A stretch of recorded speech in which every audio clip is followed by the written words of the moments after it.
Assalomu alaykum. Kanalimizga xush kelibsiz.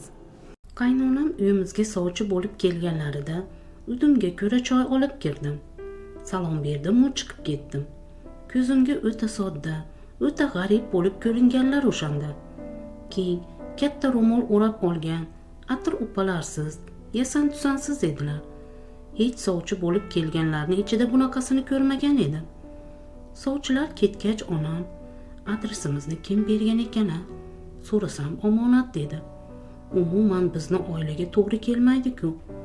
Anu o'ralgan ayolni oldida juda yomon uyalib ketdim ahvolimdan. Oldi yopiqroq kiyim kiyib chiqay desam, tuzukroq kiyim ham yo'q ekan aksiga olib, dedilar astoydil hijolat bo'lib. Men ham onamday hijolat bo'lgandim o'shanda. Uyimizga o'ralgan sovchi kelishi yetti uxlab tushimizga kirmagan. Biz ruslashgan, o'ta zamonaviy oila bo'lganmiz. Bemalol shortik mayka deysizmi, mini yubka deysizmi, kiyib yuraverganmiz. Lekin qaynonam sovchi bo'lib kelib, bizni ancha uyaltirib ketgandilar o'shanda. Bu ayol boshqa kelmaydi. Bizni ularga to'g'ri kelmasligimizni bildi, dedilar onam. Lekin qaynonam ko'p o'tmay yana keldilar. O'g'lim olib kelgandi. Agar rozi bo'lsangiz, o'g'lim qizingiz bilan ko'rishib gaplashib ko'rsa, nima deysiz shunga? Dedilar qaynonam. Onam hech narsaga tushunmasalar-da, shoshib qolganlaridan rozi bo'ldilar. Chunki men kelgan sovchilar bilan yo restoranda, yo kafeda, yo parkda uchrashganman.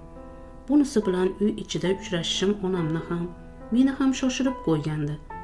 Uni ustiga tuzukroq, yopiqroq kiyimim ham yo'q edi. Men o'z kutubxonamda uchrashadigan bo'ldim. Yigitlarni oldida hech bunaqa yomon ahvolga tushib uyalmaganman. Kiyimlarimdan hijolat bo'lmaganman. Lekin bunisini oldida qani endi to'g'ri o'tira olsam, ko'zimni yerdan uzmay, yubkamni pastga tortaveraman. Yaxshimisiz? Ha, rahmat. Bo'ldi, endi tinch qo'ying o'sha yubkani. Pastga qarab tortaverib yirtib yubormang. Foydasi yo'q. Baribir uzun bo'lib qolmaydi. Yer yorilmadi-yu, o'sha yer qa'riga kirib ketmadim. Nima savollar berdi, nimalar dedim esla olmayman. Umrimda bunaqa hayajonlanmaganman. Ertasi kuni qaynonam onamga telefon qilib, men ma'qul kelganimni, meni javobim ham ularni qiziqtirayotganini aytdilar. Eshitib yuragim hapqirib, joyimda o'tira olmay qoldim. Ammo ota-onamga bildirmadim. Odamlar ishda bo'lganlari uchun kuyov ko'rardan quruq qolgandilar o'shanda. Ertaga yigit kelsin, men bir ko'ray, gaplashib, gap so'zini eshitay dedilar onamga. Onam bilan yugurgilab bozorga tushdik. Ikkimiz o'zimizga yopiqroq ust-bosh olib chiqdik. Ichimdan ko'nglim o'sha yigitga ketgan edi. Onamga indamadim. Lekin hayajondan o'lib qolishimga sal qolayozgandi. Dasturxon tuzadik. Bor mahoratimni ishga solib pishiriqlar pishirib tashladim. Odamlar osh damladilar. Chuchvara qildik. Aslida bunaqa ovqatlar biznikida kamdan kam qilinar edi. Asosan yengil ovqatlar, mevalar yeyilardi. Kelishdi. Soatni kutaverib o'lib qolishimga oz-moz qolgandi. Qaynonam, kuyov, qaynonamning ukalari ancha gaplashib o'tirishdi va kuyovning iltimosi bilan bizni yana bir marta uchrashtirishdi. Oldingi uchrashuvda sochlarim yoyilgan, bir qarich bo'yalgan tirnoq, mini yubka, oldi ochiq koftada ko'ringan bo'lsam, ikkinchi uchrashuvda onam bilan bozordan olgan hamma yog'i yopiq kiyimni kiyib o'tirdim. Orqaga qilib sharf ham bog'lab oldim. Kirishlari bilan salom berdim. Oldingi uchrashuvda salom bermagandim. Aqlimga ham kelmagan edi. Va alaykum assalom. Yaxshimisiz? Bo'larkan-ku shunaqa kiyinsa. Binoyidek yarashibdi. Oldingi safar o'zingiz ham rosa qiynalib ketgan edingiz. Kalta-kulta narsalarda. Ko'rib xursand bo'ldim. Mashalloh. Yana nimalar dedi, men nimalar dedim hammasini unutdim. To'y roziligini berdik. Onam bir-birini yaxshilab tanisin, keyin to'y bo'lsin deb taklif kiritdilar. Qaynonam to'ydan keyin bir-birini taniyveradi. Nikohsiz aylanib yurishlari zarardan boshqa narsa emas deb to'yni tezlatish taklifini o'rtaga tashladilar. Adamlarga ham ma'qul keldi shu taklif. Menga-ku hammadan ham ko'proq yoqqandi bu taklif. O'zi adamlarga boshidan bu oila yoqqan edi. Amakimlar bilan borib surishtirishganda hamma maqtagan ekan, ayniqsa kuyovni. To'y tayyorgarliklari boshlanib ketdi. Onam faqatgina idish-tovoq qildilar. Qolgan hamma narsalarni kuyov tomon qiladigan bo'ldi. Boshidan qaynonam shu shartni qo'ygandilar. Zaksdan o'tgach, shu bilan to'yga bir hafta qolganda kuyov bilan ko'rishdik. Mahrga nima olib berishlarini so'radilar. Hech narsani tushunmadim. Mahr degan so'zni endi eshitishim edi o'shanda. Keyin chiroyli qilib tushuntirib berdilar. Og'zim ochilib qoldi. Istagan narsamni so'rashim mumkin ekan. Dubayni aylantirib kela qoling. Subhanalloh. Dubaydan tuzukroq narsa yo'qmi so'rashga? Mayli, olib boraman.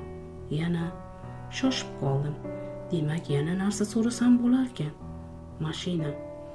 Menga tegsangiz, ko'chaga faqat o'zim olib chiqaman deb boshidan shart qo'yganman. Rozi bo'lgansiz. Mashina haydatmayman. Hajga olib boraman bo'ladimi? Bo'ladi, dedim-u, haj qayer edi deb o'ylashga tushdim. Nikoh o'qildi. Nikohning ertasi kuni erim meni olib ketgani keldilar. To'yga bir hafta bor. To'y ko'ylak olgani bordik. Spo, yopiq ko'ylak tanladik. Tilla do'konga kirdik. Olmos uzuk olib, bu sovg'a, to'y kuni taqib oling dedilar. So'ng Chorsuvdagi kitob do'koniga olib kirdilar. Namoz, nikoh, tavba, o'lim haqidagi kitoblardan tanlab olib qo'limga tutkazdilar. O'qib o'rganib turing. Tushunmaganingizni to'ydan keyin tushuntiraman inshaalloh.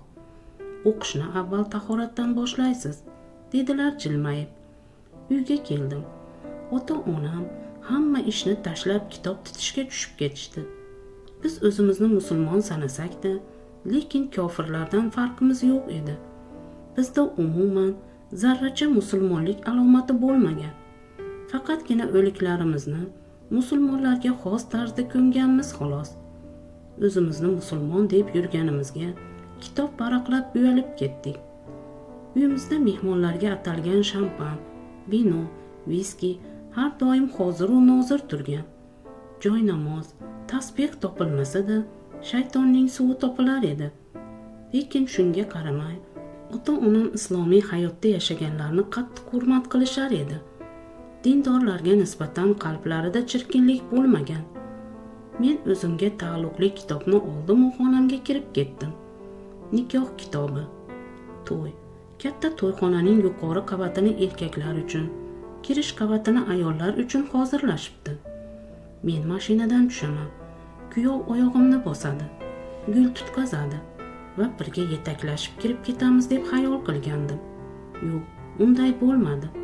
To'yxonaga meni ayollar olib kirdilar va to'rda ayollar bilan o'tirdim. Kuyovni ko'rmadim. To'y tugadi. Juda chiroyli o'tdi. Bosh og'riqlarsiz, baqir-chaqirlarsiz. Biz tomondan 20 taga yaqin ayollar yotib qolishdi. Qaynonam iltimos qilib olib qolibdilar to'g'rirog'i. Shunga oldindan tayyorgarlik ko'rishgan ekan. Tun. Kuyov bola yarim kechasi nim tabassum bilan kirib salom berdilar. O'rnimdan turib men ham salom berdim. Kuttirib qo'ymadimmi? Men ham shoshganimdan, hijolatdan, yo'g'e kutmayotgandim dedim. Unda nega uxlamasdan o'tiribsiz? Nima deyishni bilmay kulib yubordim. Duxoba qutida qo'limga sovg'a tutkazib, bu sizga arzimasa ham ko'p kuttirib sog'intirganim uchun, dedilar yoqimli jilmayib. Ochib qaradim. Tilla zanjir ziragi bilan edi. Yoqdimi? Ha, albatta. Lekin sizga sovg'a tayyorlamagan edim. Meni uyaltirib qo'ydingiz, dedim astoydil uyalib. Er-xotin ahil-inoq yashasak, o'sha menga sovg'a, dedilar yelkamdan quchib. U bu narsa yedingizmi? Ha, yedim. Negadir meni qornim ochdi. Keling dasturxonga, birga gaplashib choy ichamiz. Men biroz avval xolam bilan choy ichib qornimni to'yg'azib olganim uchun hech narsa yemasdan kuyovni tomosha qilib o'tiraverdim. Ana kuni uyingizga adangiz bilan ko'rishgani borganimizda dasturxondagi pishiriqlarni kim pishirgan edi, sizmi? Ha, deb boshimni qimirlatib qo'ydim. Mashalloh, juda mazali bo'lganidan mazasi hali ham og'zimda turibdi. Meni tasavvurimda dindor erkaklar qo'pol, muomala bilmaydigan, xasis, qovoq tumshug'i osilgan, kulmaydigan, ayollarga chiroyli muomala qilmaydigan kishilar edi. Lekin qattiq adashganimni sovchi bo'lib kelishganda bildim. Go'zal muomalali, hazilkash, ochiq, samimiy erim birinchi uchrashuvda o'zlariga rom qilib qo'ygan edilar.